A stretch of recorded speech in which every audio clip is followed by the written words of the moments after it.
Hi, my name is Deb Tucker from Studio 180 Design, and I'm going to talk to you today about how my tools can be used to create some very interesting piece borders. The Tucker trimmer can be used to make half square triangles, and those units can be combined to create interesting borders.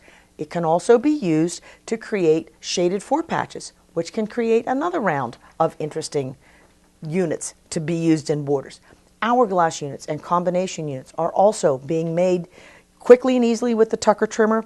Combine them in different color arrangements, and wow, you've got some interesting looking borders quickly and easily. One of the other tools that I've created, my Square Squared tool, does the diamond square unit. That unit can be used by itself to create some borders, or it can be teamed up with units made from the Tucker trimmer to create borders that are a combination of hourglass units and Square Squared units. One of the latest tools I've created is the V-block. Used by itself to create a border. It's dynamic all by itself, but you team it up with hourglass units made with my Tucker trimmer or diamond square units made with my Square Squared tool, and guess what? You've got some beautiful borders to be added to your projects. Remember, borders don't have to only be a single row.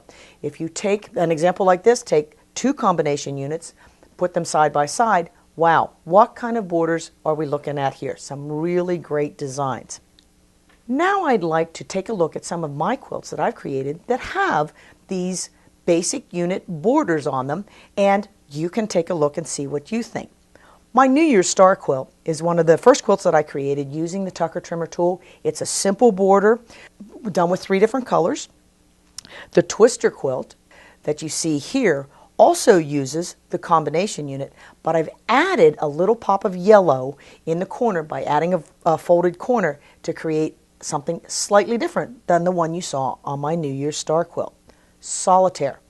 This quilt uses, again, the combination unit, but because the colors are arranged differently, it looks like overlapping mountains instead of what you saw in either of the quilts before this. Remember, we talked about using double rows of combination units? This quilt will show you a wonderful example of a border created using the combination unit, a Tucker trimmer unit, doubled up, one beside each other, and surrounding this project.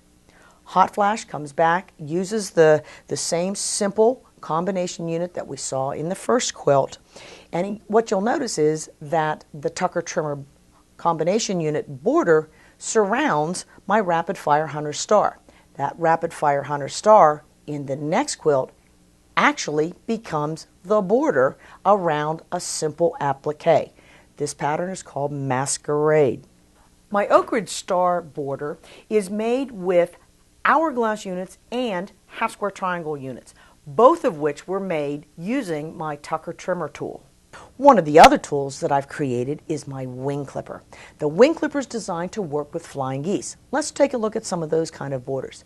The first quilt that you see has a simple flying goose border all the way around the outside. The Star Shadows quilt that you see here has flying geese in the border, but they're simply clustered at the corners. That way, I don't have to worry about making those flying geese fit all the way around the outside. I just fill it in with extra border fabric. My Double Dutch project has 2 different size flying geese in the border, and it's also teamed up with the diamond square unit to create an interesting hidden piece border around that project.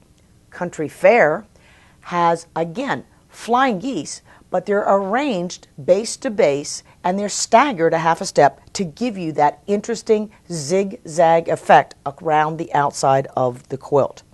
Tsunami, a quilt that was made by my sister Sue, has, again, my Hunter Star in the middle, but boy, when you look at that border, you can't quite figure out how it's made, but look closely, you can see it's made with flying geese in a very interesting color combination.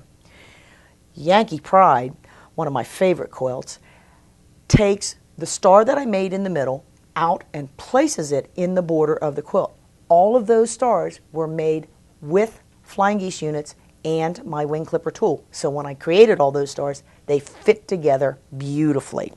The quilt that you see here uses, again, that same idea of taking the little star from the center of the project, clustering it around the corners, and staggering them up and down so I don't have to match my points on my stars. That's a good thing. Anytime I can make my life easier, I'm going to do it. This is my Rangeley Star wall quilt. I took that same idea when I created the big quilt, and that's the quilt that you see behind me. What you'll see here is a series of stars. I've got 3 different size stars in the quilt itself, a 5-inch, an 8.5, and a 12-inch. I've taken that 8.5-inch star, changed the value, put it in the border. So here I've got dark stars on light. Here I've got light stars on dark. Again, I've staggered the placement of the stars so I don't have to worry about matching all my points. And wow, what a beautiful border this makes. The next quilt that we're going to look at is my Atlantic Flyway.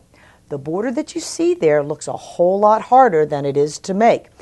We use the migrating geese technique to create that border. That technique is outlined on one of our technique sheets that are available at your quilt shops or on our website. Sweet Pea uses one of my newest tools, my Square Square tool, to create diamond square units. But because I've created those units with 2 gold triangles on one side and 2 white triangles on the other, wow, it doesn't even hardly look like a diamond square unit. Lastly, Victorious uses the V-block trimmer to create that simple repeating V-block unit all the way around the outside. The corner has a diamond square unit, and wow, doesn't that turn out to be a nice looking project? So quilters, let me encourage you, learn how to make those basic units. Use the Studio 180 Design line of tools that are going to give you perfectly sized units in lots of different size options. Look for the tools at your local quilt shop, visit our website, head to your sewing room, and start creating beautiful borders to add to your quilt projects.